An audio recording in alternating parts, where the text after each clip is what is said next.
नमस्कार, सत्ता का महासंग्राम देख रहे हैं आप और मैं हूं आपके साथ शिवांगी जय। देखिए, पश्चिम बंगाल में पहले चरण के बाद अब तैयारी दूसरे चरण की शुरू हो चुकी है, क्योंकि इस बार सवाल सिर्फ सरकार बनाने का नहीं है, बल्कि बंगाल की राजनीतिक दिशा बदलने का है। जी हां, 152 सीटों पर मतदान कल हुआ और आंकड़े अब ये बता रहे हैं कि 92% से ज्यादा वोटिंग हुई है।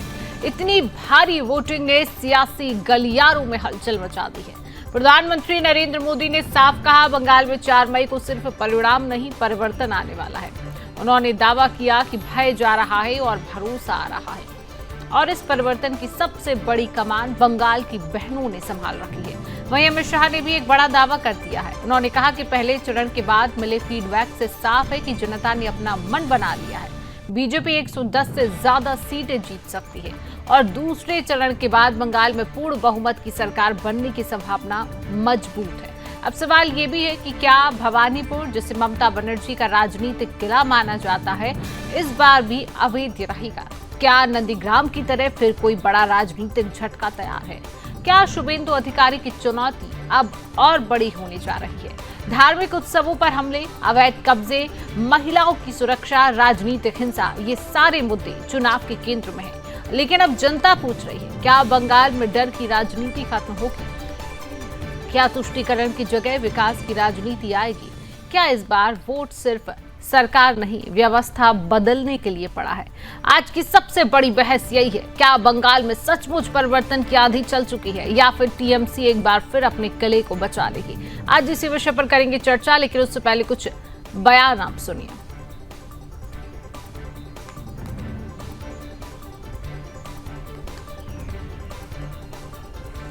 ग्राफिक्स के जरिए एक और ये समझिए, भवानीपुर सीट की बात करें तो ममता बनाम बीजेपी हाई वोल्टेज जंग भवानीपुर सीट को लेकर यहां पर बना हुआ है। ये तमाम आप देख भी पा रहे हैं कि सबसे हॉट राजनीतिक विधानसभा सीट ये मानी जाती है। ममता बनर्जी का सबसे मजबूत और सुरक्षित शहरी किला ये भवानीपुर सीट बताया जाता है। उपचुनाव में शुभेंदु ने ममता को हराया भी था। 2021 उपचुनाव में ममता की जोरदार वापसी जीत हुई। फिर 2024 में फिर ममता बनाम बीजेपी सीधी टक्कर तय मानी जा रही है। तो सीधे तौर पर यह कहें कि इस बार का जो सिंडिकेट, अवैध कब्जे, अपराध से छुटकारा जरूरी है, टीएमसी मुक्ति, ये तमाम बातें पीएम मोदी ने अपना एक बंगाल संदेश में ये कही है कि भ्रष्टाचार मुक्त बंगाल जो है वो बनाना है। महिलाओं की सुरक्षा को सर्वोच्च एजेंडा जो है वो बताया गया है। हर बहन को हर महीने 3,000 रुपये का भरोसा मिल रहा है, यानी 36,000 रुपया। मैं आपको विश्वास दिलाता हूं, बंगाल में भाजपा की सरकार बनेगी, उसके बाद महिलाओं को आगे बढ़ाने के लिए कई कदम उठाए जाएंगे। जिन अपराधियों और गुंडों को टीएमसी सरकार में पाला गया है, महिलाओं के खिलाफ बलात्कार जैसी घटनाओं के जो दोषी है, ऐसे हर अपराधी को कानून सजा देगा और हम सजा दिलवा कर रहेंगे। भाइयों बहनों, कल पहले चरण का चुनाव समाप्त हो गया है। 151 सीटों पर मतदान हो गया है। दीदी लोग, परिणाम जानना है क्या? आप लोगों को क्या होगा वो परिणाम जानना है? जोर से बोलो, जानना है? तो सुन लीजिए, टीएमसी और ममता दीदी का सुपड़ा साफ होने वाला है। यहां बैठी टीएमसी सरकार खुद तो दलित वंचित वर्ग के खिलाफ है ही, वो केंद्र सरकार की दलितों के लिए, वंचितों के लिए जो योजना है, उसमें भी अड़ंगे लगा रही है। आप मुझे बताइए, बीजेपी सरकार गरीबों को मुफ्त इलाज की सुविधा देना चाहती है।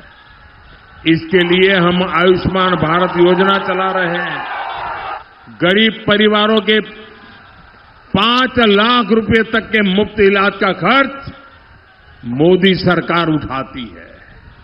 लेकिन टीएमसी ने इस योजना को बंगाल में रोक रखा है। पीएम आवास योजना में भी टीएमसी सरकार घपला कर रही है। सही लाभार्थियों को पक्के घर मिलने नहीं दिए जा रहे हैं। आज मैं बाकी सारे जो क्षेत्र बचे हैं उन लोगों को भी कहना चाहता हूं कि भारतीय जनता पार्टी की सरकार बनने के बाद व्यापारियों से कोई भतीजा टैक्स, भाईपो टैक्स नहीं लिया जाएगा। सिंडिकेट को हम समाप्त कर देंगे। जो प्रशासन का राजनीतिकरण हुआ है और राजनीति का क्रिमिनलाइजेशन हुआ है, वो एक प्रकार से नासूर बना हुआ है। उसको भी हम बंगाल की जनता को ये नासूर से मुक्त कराएंगे। तो आज इसी विषय पर हम करेंगे चर्चा करने के लिए पैनलिस्ट मेरे साथ जुड़ चुका है। परिचय आपसे कराऊंगी बीजेपी पार्टी के प्रवक्ता माधवी अग्रवाल जी, आपका बहुत बहुत स्वागत करती हूँ। थोड़े ही समय के बाद टीएमसी के नेता रामप्रकाश पांडे जी मेरे साथ जुड़ेंगे और राजनीतिक विश्लेषक सुरेंद्र स्वामी जी मेरे साथ है। सुरेंद्र जी, आपका भी बहुत बहुत स्वागत करती हूँ। चर्चा की शुरुआत माधवी जी आपके ही साथ करूंगी। देखिए, बीजेपी पार्टी इस बार पश्चिम बंगाल को लेकर मुख्य फोकस में रही है। आज जैसे ही तारीखों का ऐलान हुआ उसके बाद हमने देखा किस तरीके से तैयारियां पार्टी ने की, दमखम अपना लगाया। लेकिन इस बार का जो प्रतिशत निकल के आया, वोटिंग प्रतिशत की मैं बात करूं, एक बड़ा आंकड़ा निकलता है। तो यहां पर दावा और वादा भी पार्टी की तरफ से, आपकी पार्टी की तरफ से किया जा रहा है कि परिवर्तन इस बार पश्चिम बंगाल में देखने को मिलेगा। ये कॉन्फिडेंस कहां से, माधवी जी? बिल्कुल, देखिए, पश्चिम बंगाल में वैसे भी परिवर्तन की बात भारतीय जनता पार्टी लगातार कर रही है और सबसे बड़ी बात ये है कि जब भी इस तरीके का वोटिंग परसेंटेज आता है, जब भी लोग बड़ी मात्रा में बाहर निकल के वोट देते हैं, तो निश्चित रूप से उनके मन में एक परिवर्तन होता है कि वो चाहते हैं कि अब उनके राज्य में परिवर्तन हो। और ये पिछले विगत जितने भी इलेक्शन हुए और इस तरीके से वोटिंग हुई है, उसके परिणाम हमेशा विपक्षी पार्टी के समर्थन में ही आए हैं। तो इसको देखते हुए, और दूसरी बात, जो लोगों की अंदर से सुगबुगाहट है, जब हम उनसे इंटरेक्ट करते हैं, जब उनसे हम बात करते हैं, और वो जो क्योंकि एक भय का माहौल था और हमेशा भारतीय जनता पार्टी ने पश्चिम बंगाल में जो भी अपनी स्ट्रैटेजी बनाई, तो उसमें लोगों तक ये मैसेज पहुंचाने की पूरी कोशिश की कि भय मुक्त बंगाल किया जाएगा। और इसके लिए आपने देखा होगा कि चुनाव आयोग ने पूरी जो गतिविधि पश्चिम बंगाल में चुनाव के दौरान रखी, उसकी वजह से पूरे बंगाल में शांतिपूर्वक जो है वो चुनाव हो पाए। वरना हमेशा हम लोग क्या है कि वोटिंग के समय और इलेक्शन के आसपास जितनी भी समय जो प्रक्रिया चलती है चुनावी, उसमें हमेशा हिंसक घटनाओं की जो है चर्चा होती रहती है और बार बार इस पे टीवी पर फुटेज आती रहती है। लेकिन कल जो कि एक मुर्शिदाबाद जो संवेदनशील बहुत एरिया है, क्योंकि वहां पर टीएमसी के ही विधायक, मतलब जो उनको अब पार्टी से भले ही निकाला हो, लेकिन है तो वो टीएमसी के विधायक, उनकी वजह से वहां पर जो असंतोष का माहौल है, अराजकता फैलाने की कोशिश है, उसमें थोड़ी बहुत झड़प हुई है। लेकिन मूलतः पूरा बंगाल का इलेक्शन बहुत शांतिपूर्वक हुआ और ये दिखाता है कि लोगों ने जो है वो बाहर निकल के वोट दिया, क्योंकि चुनाव आयोग अपनी जो भी एक स्थिति को, चुनाव की स्थिति को बहुत सकारात्मक रूप से लोगों तक पहुंचाने में बिल्कुल सार्थक रही।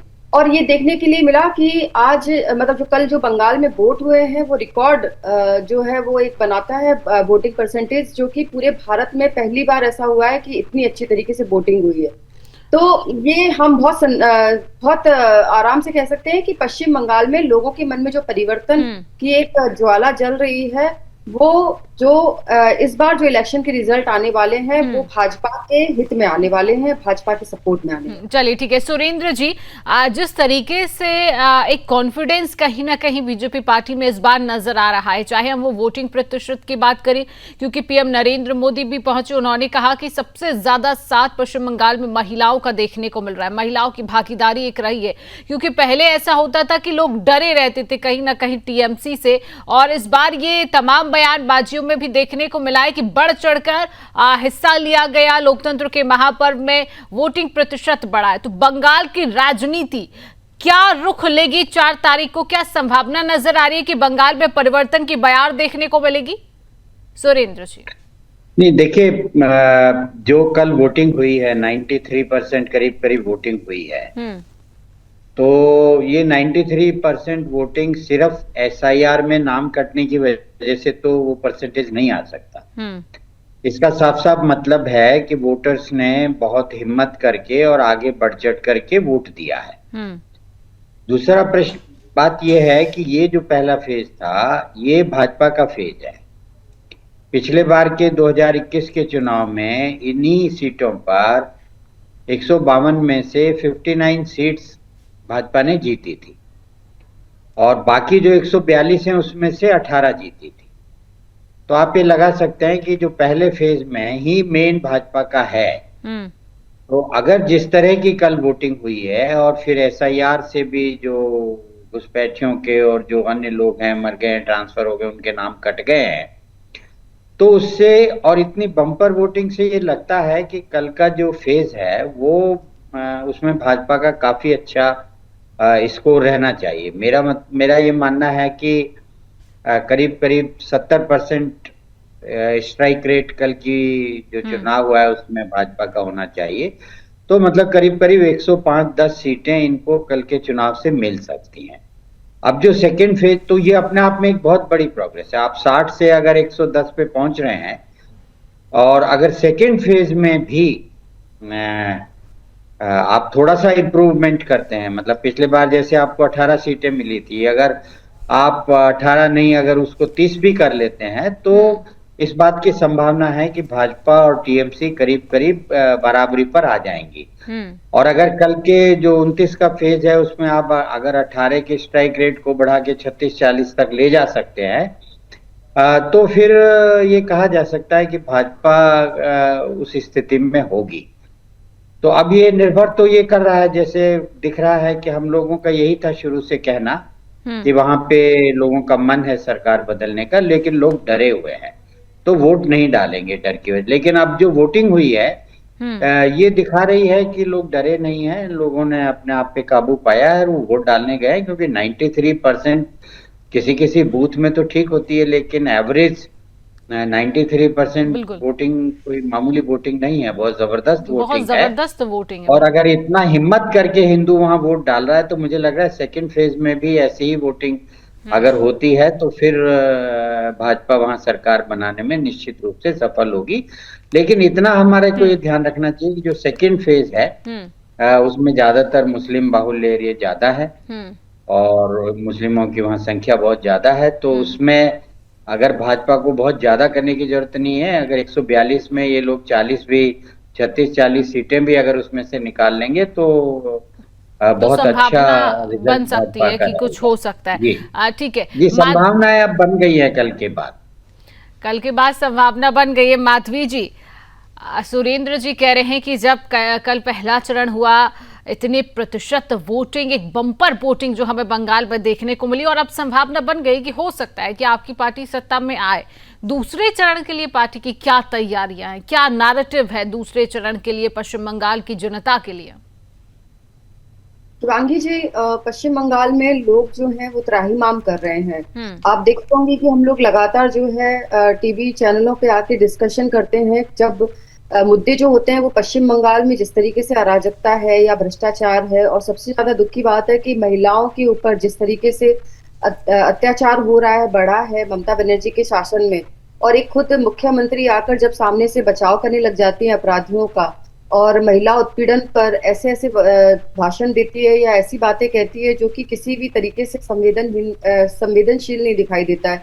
तो ऐसी स्थिति में बंगाल के लोग त्रस्त हो गए हैं और वो चाहते हैं कि उनका परिवार, उनका घर, उनके बच्चे, उनकी बेटियां सुरक्षित रहें। अब सारी चीजों को मैं अगर बता के मिला के देखूं तो देखिए ऐसा है कि माँ माटी मानुस की बात करने वाली ममता बनर्जी की सरकार है, लेकिन क्या होता है कि जब बच्चा पढ़ लिख कर बड़ा होता है तो उसको जॉब करने के लिए बंगाल छोड़ के दूसरे राज्यों में जाना पड़ता है, तो उसकी वजह से माँ बाप अकेले रहते हैं।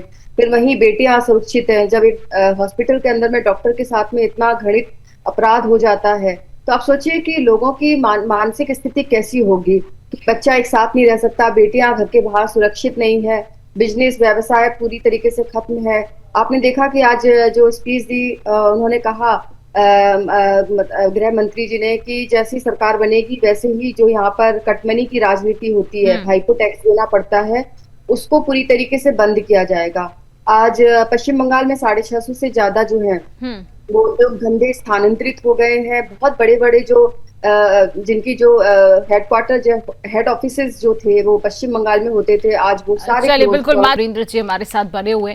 सुरेंद्र जी, अगर बंगाल में परिवर्तन हम देखते हैं पश्चिम बंगाल में, उसकी राजनीति पर कितना बड़ा असर पड़ेगा, खासतौर पर टीएमसी जो इतने सालों से सत्ता में रही है, कितना बड़ा प्रभाव और बदलाव पश्चिम बंगाल में देखने को मिलेगा अगर सत्ता परिवर्तन होता है तो? सुरेंद्र जी देखिए, दो बातें हैं। एक तो ये है कि बंगाल बांग्लादेश से जुड़ा हुआ है, तो बंगाल की जो राजनीति रही है वो बांग्लादेश से प्रभावित राजनीति रही है, और जो टीएमसी की सरकार है वो आपको मालूम ही है, वो तो मुस्लिमों के दम पे चलने वाली सरकार है। तो अगर वो सरकार बदलती है तो सीधा सीधा संदेश बांग्लादेश में भी जाता है, वहां से होने वाली घुसपैठ पे भी जाता है, वहां से आने वाले घुसपैठिए जो झारखंड में एंट्री ले रहे हैं, बिहार में एंट्री ले रहे हैं, उस पर भी जाता है। और टीएमसी इंडिया गठबंधन का एक बहुत मजबूत गढ़ और किला और ये लीडर रही हैं। अगर वहां पे भाजपा की सरकार बनती है तो इंडिया गठबंधन की हालत में बदलाव होना स्वाभाविक है, वहां पे उनके विखंडित होने की भी संभावनाएं रहेंगी, क्योंकि इससे कांग्रेस को लगेगा कि अब टीएमसी खत्म हो रही है तो रीजनल पार्टी में वहां पे हम अपना वापस स्पेस ऑक्यूपाई कर सकते हैं, तो कांग्रेस भी उससे खुश होगी एक तरीके से। तो इसलिए मतलब केंद्र की राजनीति पर भी और एक मुस्लिम राजनीति पर भी, बांग्लादेश की राजनीति पर भी, नॉर्थ ईस्ट की पूरी राजनीति पर भी इसका असर पड़ेगा, क्योंकि टीएमसी अपने आप में एक मजबूत गढ़ है नॉर्थ ईस्ट में और बांग्लादेश के बॉर्डर होने की वजह से। तो ये तो एक इस तरह का असर इसमें आएगा। देखिए क्या है इसमें कि ये जो चुनाव है ये बाइपोलर है। अगर इसमें कांग्रेस भी होती, इसमें थोड़ा लेफ्ट थोड़ा बहुत जोर लगा रही होती, तो जो मुस्लिम वोट है जो कि बेस है टीएमसी का, तो वो उसमें से वो लोग भी वोट लेते, तो वो वोट लेते। और अगर ये ट्रायंगुलर कंटेस्ट हो जाता तो हम अभी आज ही कल की वोटिंग पे आपको कह सकते थे कि भाजपा की सरकार वो हम बन जाएगी। बिल्कुल। लेकिन चूंकि बाइपोलर है और मुस्लिम वोटर्स की संख्या भी अपने आप में दूसरे चरण में ये पिक्चर मुझे लग रहा है ज्यादा क्लियर होगी, जिस तरीके से आपने भी कहा कि दूसरे चरण में मुस्लिम बाहुल्य इलाके ज्यादातर हैं। माधवी जी से सवाल लूंगी। माधवी जी, अगर आपकी पार्टी सत्ता में आती है पश्चिम बंगाल में, क्या परिवर्तन आप वहां की जनता को देंगे? क्योंकि तमाम दावे और वादे आपकी पार्टी की तरफ से कर लिए गए हैं कि महिलाओं के लिए हम ये करेंगे, हम वो करेंगे, क्योंकि ये भी कहा जाता है चुनाव से पहले तमाम दावे तो कर दिए जाते हैं, लेकिन जब पार्टी सत्ता में आती है तो दावे और वादे सब भूल जाती है। क्योंकि आप नेशनल चैनल पर है अभी। माधवी जी, आप वहां की जनता से क्या कहेंगे? अगर आपकी पार्टी सरकार में आएगी तो आपकी पार्टी वहां की जनता के लिए क्या कुछ बदलाव करेगी? माधवी जी।